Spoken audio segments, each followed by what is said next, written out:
Министерството за труд и социјална политика најави темелен ремонт на системот на социјална заштита. Се воведува така наречен минимален гарантиран доход. Преведено ова значи дека типично 4-члено семејство ќе добива месечно по 10.600 денари наместо 3.030 денари, колку што е надоместокот сега за големото мнозинство до нешто се под социјална заштита. Што предвидува реформата друго, но и зошто токму сега се објавува непосредно пред референдумот, е темата за разговор со министерката за труд и социјална политика Мила Царовска. Добро вечер, добре дојдовте. Добро вечер, добре најдов. Ве гледаме растрчани на терен, како и другите министри, отворате дневни центри, но сте вклучени директно во кампањата за референдумот. Моето прашање за почеток би било, доаѓате претходно од граѓанскиот сектор, има ли кршење на некои добри пракси во смисла на тоа дека државата и партијата не треба да се мешаат? Апсолутно, државата и партијата не смеат да се мешаат. Јас и како граѓански активист не би си дозволила себе се да ги мешам државата и партијата. Но во моментов активностите кои што ги превземам се дел од стратегијата да Министерството стане пристапно, достапно за граѓаните, да создадам услуги и да создадам подобар систем за социјална заштита. Но на терен ве гледаме со флаери, делите флаери во името на тоа да се излезе на референдумот на 30 септември. Така е, но едната работа е дека јас како министерка отварам сервиси што им се потребни на граѓаните, а втората е дека јас како млада личност која што сака да остане да живее во Македонија, сметам дека референдумот треба да успее. Јас лично верувам и според законот за референдум секој граѓанин може да се вклучи во кампањата. Владата е директно вклучена во кампањата. Како граѓанин учествувате? И како граѓанин, и како министерка, и како влада, затоа што сите ние имаме право да бидеме вклучени во кампањата и тоа го правам од дното на душата. Со кој автомобил одите? Јас одам со автомобилот во градот кога отварам одреден сервис и после тоа заминувам со друго возило кое што е различни приватни возила, кои што ме преземаат за да може да одам на терен и тоа е така. Се и се што се слуша дека ќе донесе потенцијалниот влез во Европската Унија, на тоа главно се темели кампањата за референдумот. Ќе се согласите ли дека сепак има известни претерувања и дека треба една објективизација во тој дел за тоа што треба граѓаните реално да очекуваат од овој процес на европска, но и атлантска интеграција? Европа е нашата иднина. Апсолутно јас верувам во тоа дека Европа ќе донесе многу за нашата држава. И не се само с финансиските средства кои што ние ги зборуваме и кои што се зборуваат во кампањата, ќе донесе систем. Јас во тоа верувам, дека Македонија го изгубила односот кон државниот систем, кон институциите, кон градење на едноставно комуникација помеѓу сите засегнати, за да може граѓанинот да е на прво место, да ја добие услугата. Европа тоа го нуди.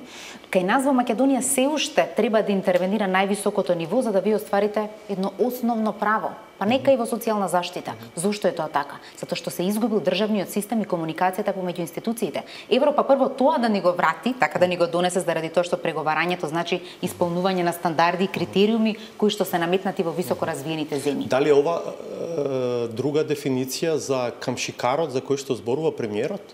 Јас не верувам во камшикари. Јас верувам во тоа дека мора да се направат комуникации помеѓу законите и имплементаторите на законите.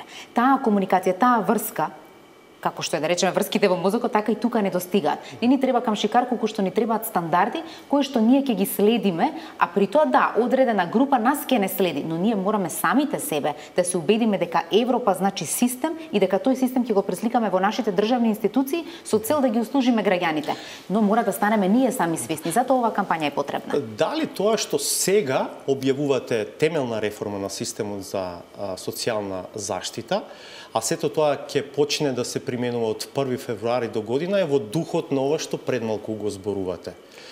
Системот кој што треба да ни го донесе Европската Унија? Секако, дека системот на социјална заштита е многу поблизок оно што го промовираме до европските стандарди, него оно што го имаме претходно. Зашто? Заради тоа што претходниот систем е наследен од едно друго време и не ги пресретнуваше социјалните ризици. Така да оваа димензија која што даваме да е кон ЕУ, но најавите кои што ги имаме уште од првиот ден во владата. Не ме разбравте или намерно сега вака одговарате? Јас ве прашав дали свесно го правите ова сега во пресрет на референдумот, а де факто реформата ќе почне да се применува дури по 5-6 месеци од сега. Затоа велам, ова е најавено уште од првиот момент, ако го прочитате моето прво интервју, што е заложбата, зашто седнувам и зашто се тркав за да стигнам до министерската позиција, е само за да го направам системот на социјална заштита функционален. Она кое што во интервјуа пред неколку месеци, уште пред да биде најавен референдумот, го кажав, може да ги извадите, тие мислам дека беше на друга телевизија, не беше кај вас, е дека во септември јас морам да објавам, дека во октомври морам да имам енер дискусија, тоа се електронските системи кои што мора да се поминат за да може еден закон да влезе во владина процедура, морам да имам 3 дебати и треба да влезе во владина процедура која што има рок, тоа се 20 дена минимум, па после треба да имам собраниска процедура и да законот биде донесен до ноември, за да имам еден месец период да ги преведам сите корисници од моменталните права во новите права и да почне од 1.1.2019 Значи, ова не година. е предреферендумски подкуп. Никако не е предреферендумски подкуп, јас него не чувствувам така, затоа што ова им беше најавено на граѓаните од парламентарна говорница многу одамна. Јас во интервју го кажувам и велам дека тоа е главната заложба, тоа е носечки стол на програмата на владата за живот во Македонија. Ве може да го видите дека тоа е третата глава која што навистина многу значи за граѓаните. Тоа е вистинското враќање на парите кај граѓаните. Тоа е факт дека долго се дебатира јавно за тоа прашање. Што се главните столбови уште едно за публиката на оваа реформа која што ја најавувате? Така, системот на социјална заштита во Македонија се гледаше само низ правата, само низ исплатата. Да, тоа е важно и Европската комисија во последниот извештај тоа го кажува дека се ниски трансферите и се лошо таргетирани. Ние велиме да, ги покачуваме трансферите на нивото. Колку поединечни има сега основи? 24.000 домакинства примаат. Основи има многу, 16 основи по кои што вие може да примате различни права. Но 70% од домакинствата примаат едва и 3.030 денари. Така е, тоа е социјалната парична помош, тоа е едниот трансфер. И сега ние велиме да, ги покачуваме правата, но од друга страна, сервисите кои што ги нема Македонија, воопшто не се развиени, ниту приватниот сектор ги развил, ниту граѓанските организации, ниту па државата утврдила цени по кои што ќе плаќа дадена услуга. Сето тоа го правиме, затоа што да речеме дневни центри треба да имаме шелтри, треба да имаме центри за поддршка на самохрани семејства, треба да имаме центри за поддршка на родителство. Сето тоа во светот го има и затоа велиме системот на социјална заштита функционира. Вака, ако јас имам критично дете со променето однесување, дали ми верувате дека сите министри стојат позади тоа дека лицето треба или детето да го извлечеме од некаков ризик и дека ние немаме систем, дека немаме капацитет, нема институција каде да отиде дете да добие поддршка со променето однесување? До таму Македонија се запуштила. И токму затоа сервисите се втората главна компонента и третата во реформата компонента која што е најважна, тоа е центрите за социјална работа. Да излезат од канцелариите преполни со бироа. Дека тие навистина јас одам постојано на терен и постојано сум во комуникација затоа што ми се колеги и велам ова не личи на ништо. Вие тука не може да посредувате за доделување дете, вие тука не може да правите советување, тоа е лоша атмосфера од една страна и од друга страна тие никогаш не одат на терен. Еднаш како текот на годината. Имаше ли во таа смисла пропусти во овој последен случај во аеродром што го видовме? Не, таму нема, навистина тоа е сосема различен, комплициран. Имаше директорката реков да излезе и да даде изјава во детали, навистина комплициран случај. Имаше и повикување лично кон мене и кон институцијата, но морам да кажам дека сето тоа невистини и пробува да манипулира едниот родител, но не е тој така. Да се вратиме сега на основната тема околу главните столбови на реформата, реков во најавата. Типично четиричлено семејство ќе зема 10.600 денари. Што значи тоа? Тоа значи дека тоа семејство ќе прима основицата за сиромаштија, некаде околу 6.800 и дополнително ќе ги има детските додатоци, ако е тоа со 2 деца во основно и средно училиште, детски и образовен додаток и енергетски додаток. Тоа се двајца невработени родители. Двајца невработени кои што се работоспособни. Што значи дека и двајцата ќе бидат вклучени во активација, преквалификација, доквалификација, и ако станува збор за долгорочно невработени, психосоцијална поддршка за да може да се вратат основните вештини за комуникација на работно место. Да, тоа беше една од дилемите кои што јавно се дебатира. Дали зголемувањето на социјалната помош, условно кажано, иако сега ќе се вика поинаку, минимален гарантиран доход, нема да ги обесхрабрува дополнително овие луѓе кои што до овој момент не нашле работа, сега еве да бидат задоволни со овој минимум доход кој што ќе го примаат и понатаму да не бараат работа. Не, заради тоа што досега системот даваше трошки и ги забораваше граѓаните. И вели, да, сигурна сум или сигурен сум моите претходници дека ова лице некаде работи, затоа што со 3000 денари, јас сум сигурна дека сите овде сме свесни, не може да се преживее месецот, посебно со 2 деца.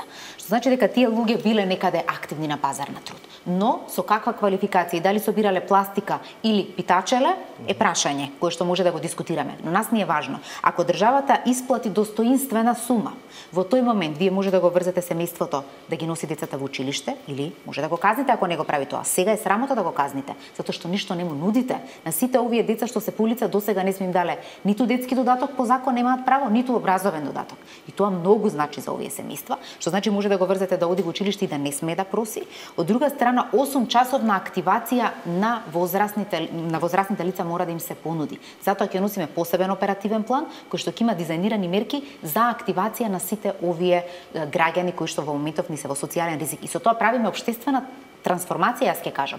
Зошто? Затоа што она научено однесување дека некој треба да ми даде, значи да, некој ми дава, сега треба да се трансформираме, но јас треба да вратам во општеството. Дури и да е тоа општинско корисна работа. Поддршка во локалната заедница на други групи ќе значи многу за овие граѓани, затоа што ќе почнат да чувствуваат дека тие прават нешто за парите кои што ги добиваат од сите нас, не ги добиваат од нас. Денеска на настан заедно со УНИЦЕФ соопштивте бројки кои што можеби помалку или повеќе се познати, но кога вака систематизирано ќе се соопштат, звучат страшно, а се однесуваат на состојбата и сиромаштијата кај децата.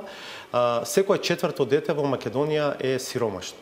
Да, тоа е така според Заводот за статистика и ние како држава малку дискутиравме и дебатиравме во минатото колку не се другите бројки кои што ги соопштивте се загрижувачки навистина. За тоа дека 1 од 300 деца може да оди да биде згрижено во градинка од сиромашните семејства. И тоа е многу страшно затоа што со тоа се гледа дека само одредена група на граѓани има пристап до предучилишното образование. Дел од посиромашните семејства и неа гледаат вредноста од одењето во градинка, но од друга страна имаме толку мал капацитет инфраструктурен за згрижување на деца во предучилишно образование, што е дополнителна бариера да сиромашните семејства стигнат до градинките. Едно е дека треба да се плати, а втората работа е дека едноставно може да не можат да добијат врски за да запишат дете во градинка. 2 од 3 велите продолжуваат во средно, иако според уставот е задолжително. Така е, но не продолжуваат, само 2 од 3 се во средно образование. Оваа реформа ги опфаќа и заштитата на децата. Веќе делумно се осврнавте на тоа. Има ли нешто дополнително што треба да знаеме околу детскиот додаток? Да, тоа е дека досега во Македонија можеа да примаат детски додаток само деца кои што имаат еден вработен родител со приход од 10.000 денари. Што значи дека бројката е многу ограничена. И затоа ние велиме дека сега детскиот додаток мора да е универзален и за оние кои што се во систем на социјална заштита, затоа што и тие деца имаат право на подобар старт во животот. Сега го отвараме, иако досега 3200-3300 деца примаат детски додаток, дека сега отвараме една можност за повеќе од 70.000 деца да примаат детски додаток. Тоа велат вашите проекции. Тие се, да, затоа што тоа се според статистички податоци, колку деца имаме во Република Македонија со, да речеме, таков приход.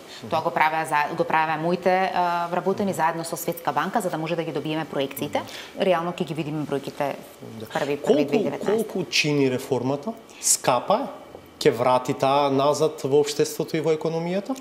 Оваа реформа сигурно ќе врати во општеството и според мене дали е скапо или нешто ефтино ми кажува кој ќе биде ефектот.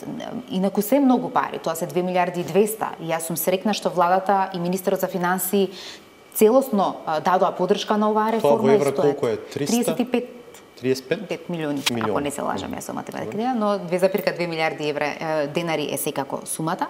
И сите овие финансиски средства кога ќе се вложат наеднаш изгледаат многу, но ефектот на намалување на детска сиромаштија, повеќе деца во образование, враќање на пазар на труд на голем дел од корисниците во системот на социјална заштита ќе значи поголем ефект понатаму. Дополнително Македонија е една од државите која што вели имам голем број на невработени, а при тоа бизнис секторот и стопанската комора алармираа дека има недостаток на кадар постојано во дадени индустрии и гранки.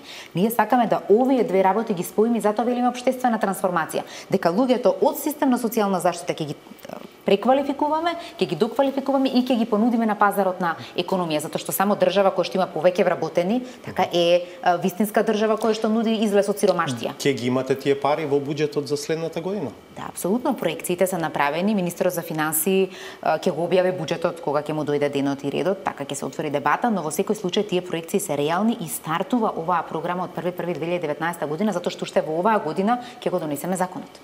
Добро, благодарам што вечеровевте дел од 360 степени. Благодарам.